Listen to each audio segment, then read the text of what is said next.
මෙම යෝජනාව වරින් වර පැවති රජයන් නීතිය හඳුන්වා දීමට ගත උත්සාහය විවිධ ආගමික නායකයන් හා සමාජයෙන් එල්ල වූ විරෝධතා හේතුවෙන් අසාර්ථක වී ඇති බව පිළිගත යුතුය. ඔය කියන තමන්ට මේ ප්‍රශ්න අදාළ නොවන හුදු තමන්ගේ මතවාදයන් තුළ පමණක් ඉන්න පුද්ගලයන් හෝ කණ්ඩායම් වල මතයට වඩා ආපෞසරයක් වටේ යවන්නේ නැතුව අපි නිර්භීතව පක්ෂ විපක්ෂ ભેදයක් නැතුව මේ වස්තාදායකය මේ සම්බන්ධව මේ ලෝකයේ පිළිගත් ප්‍රමිතීන්ට අනුකූලව මේ නීති සම්මත කරමු. මට සෑහෙන විශ්වාසය ඔබතුමාගේ ඒ දක්වන සහයෝගයත් එක්ක අපිට මේක සාර්ථක කරගන්න පුළුවන්. ඒ හින්දා මේක ප්‍රතිපත්ති ප්‍රකාශයේ තියෙනවා.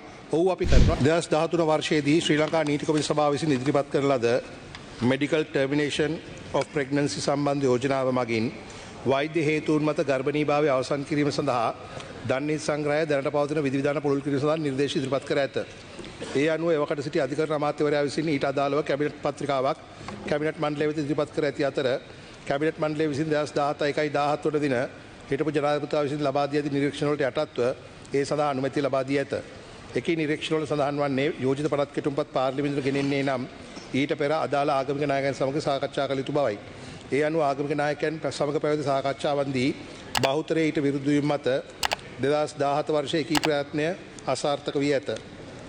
ඉන් අනතුරුව නැවත 2022 වර්ෂයේදී මේ සම්බන්ධව අධිකරණ අමාත්‍යාංශයේදී පවත්වා ඇති අතර එහිදී 1995 වර්ෂයේදී හා 2017 වර්ෂයේදී මෙම නීතිය සමාජගත කිරීම දරන ලද ප්‍රයත්නයක් සහ එම ප්‍රයත්නයන් අසාර්ථක වී ඇති ආකාරය පිළිබඳව අවධානය යොමු කරන ලදී.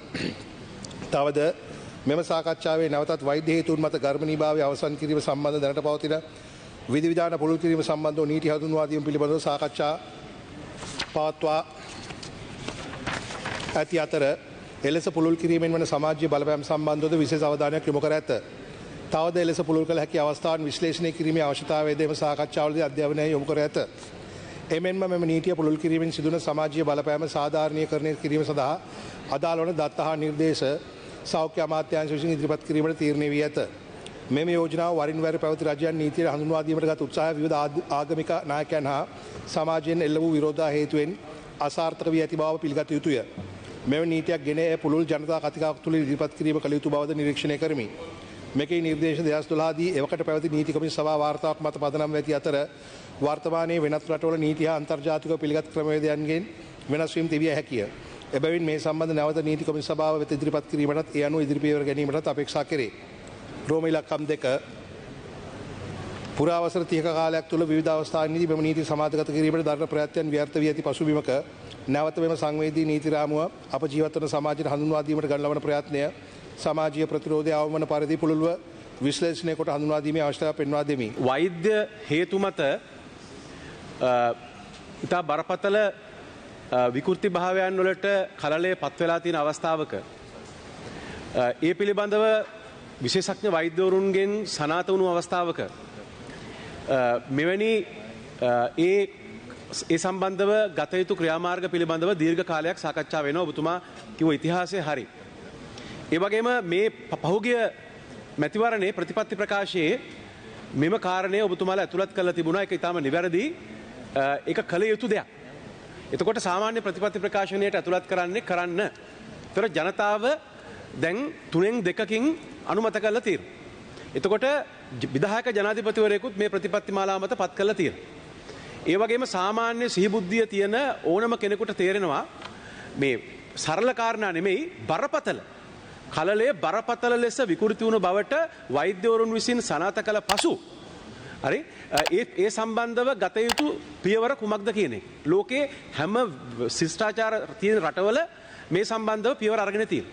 එතකොට අපි මෙතන මම ඔබතුමාගේ සංවේදී බව පිළිබඳ කාරණේ අපි මේ ප්‍රශ්නේ යොමු කරනකොටත් මම දන්නවා. මේ ප්‍රශ්නය යොමු කරන එක ප්‍රශ්නයක් බවත් මම දන්නවා.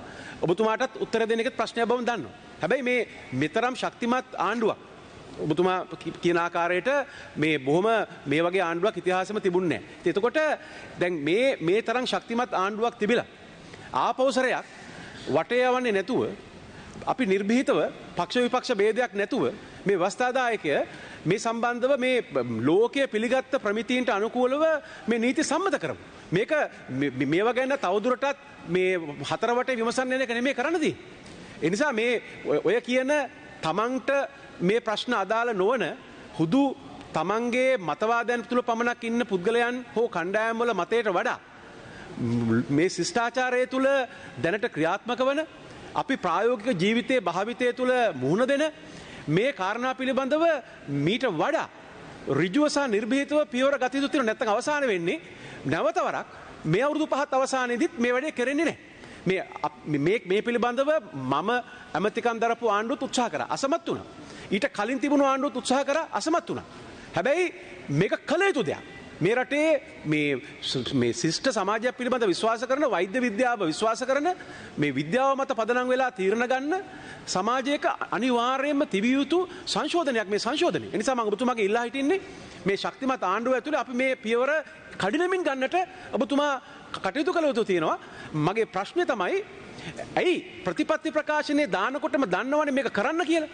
ඒතර ප්‍රතිපත්ති ප්‍රකාශනයේ නිතාම නිශ්චිතව 2012 මම මේක මේ 2012 සඳහන් කිරීම හරි වැදගත් ඔබතුමා. මොකද 2012 තමයි මේ පිළිබඳව සවිස්තරාත්මකව මේ ප්‍රශ්නේ ආවේ.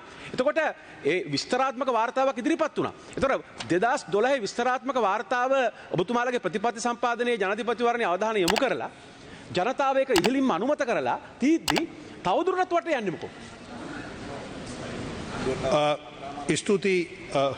ස්තුතියි අජිත් පෙරේරා ගරු මන්ත්‍රීතුමනි, ඒ ප්‍රශ්නයත් ඉතා වැදගත්. ඒ වගේම ඔබ මෙම පනතර දක්වන සහයෝගය ගොඩක් අගේ කොට සලකනවා. මොකද ඒක අපේ ප්‍රතිපත්ති ප්‍රකාශයේ තිබෙන දෙයක්. අපි පැහැදිලි කරේ ගරු මන්ත්‍රීතුමනි මේක වටේ යනවා හෝ නොකර ඉන්න හදනවා නෙමෙයි. නමුත් යමක් ක්‍රියාත්මක කිරීමේදී ක්‍රමවේදයක් තියෙනවා. ඒක අමතිවරයට තනියම කරන්න පුළුවන් දෙයක් නෙමෙයි. මම පැහැදිලිව කියනවා තව අවුරුදු 4මාරක් අපේ රජයට තියෙනවා. මේ වැඩේ කරන්න අපිට අවුරුදු 4මාරක් අවශ්‍ය වෙන්නේ නැහැ. නමුත් ඒක කිරීමේදී ගත යුතු පියවර තියෙනවා. අන්න ඒව ගනිමින් ඉන්නවා කියලායි කියන්නේ. එහෙම නැතුව නොකර ඉන්නවා කියලා කියන්නේ නැහැ. මට සෑහෙන විශ්වාසයි ඔබතුමාගේ ඒ දක්වන සහයෝගයත් එක්ක අපිට මේක සාර්ථක කරගන්න පුළුවන්. ඒ හින්දා මේක ප්‍රතිපත්ති ප්‍රකාශයේ තියෙනවා. ඔව් අපි කරනවා. නමුත් ඒක කිරීමේ ක්‍රමවේදය පිළිබඳව තමයි ගරු මන්ත්‍රීතුමනි මා කිව්වේ. එහෙම නැතුව වටේ යෑමක් නෙමෙයි. මම ඉතා විශේෂයෙන්ම ස්තුතිවන්තව දක්වපු සහයෝගයට මේක කඩිනමින් අපි කරලා ඔබතුමාටත් මේ අසභාවත් දැනුවත් කරන්න පුළුවන්. මේක අපි ගොඩක් අදින්නේ නැහැ. අමතුමනි දැන් මේ හා සම්බන්ධව අද වෙනතුරු ඔබතුමාගේ අමාත්‍යංශය විසින් ගෙන ඇති පියවර මොනවද? ස්තුතියි. මේ සම්බන්ධයෙන් සහ තවත් අනපනත් නීති 60 ගානකට අධික ප්‍රමාණයක් අපි අධ්‍යයනය කරමින් ඉන්නවා. එතන මේ සියල්ල මේ අධ්‍යයනය කරලා ලයිස්තුවේ පවතින්නේ. දැන් මේවට ක්‍රමවේදයන් හදන එක තමයි අපි කරන්නේ. ඔබතුමා ගරුපේ ප්‍රශ්න ඉදිරිපත් කරන්නත් කලින් මේකට අවශ්‍ය ලෝ කමිෂන් එකට මේක දාන්න ඕනේ කියන තීන්දුව අපි ගත්තා. ඉතින් ඒක නිසා මේ මාස 4මාරේදී කරන්න පුළුවන් උනේ ඒ ටික විතරයි. නමුත් මා තරේ කියනවා තව අවුරුදු 4මාරක් අපිට තියෙන නිසා ඔබතුමාට අවුරුදු 4මාර අවසානයේදී අපි මේක නොකරොත් අපි විවේචනය කරන්න හැකියාව තියෙනවා. නමුත් අර මං කලින් කිව්වා වාගේ මේක කරන ක්‍රමවේදය හොයා ගැනීම සහ ඒ ක්‍රමවේදය ක්‍රියාත්මක කිරීම මිසක් මේක නොකර ඉන්න හදනව නෙමෙයි. මොකද ප්‍රතිපත්ති ප්‍රකාශය දානේ අපි කරන නිසා. බොහොම ස්තුතියි.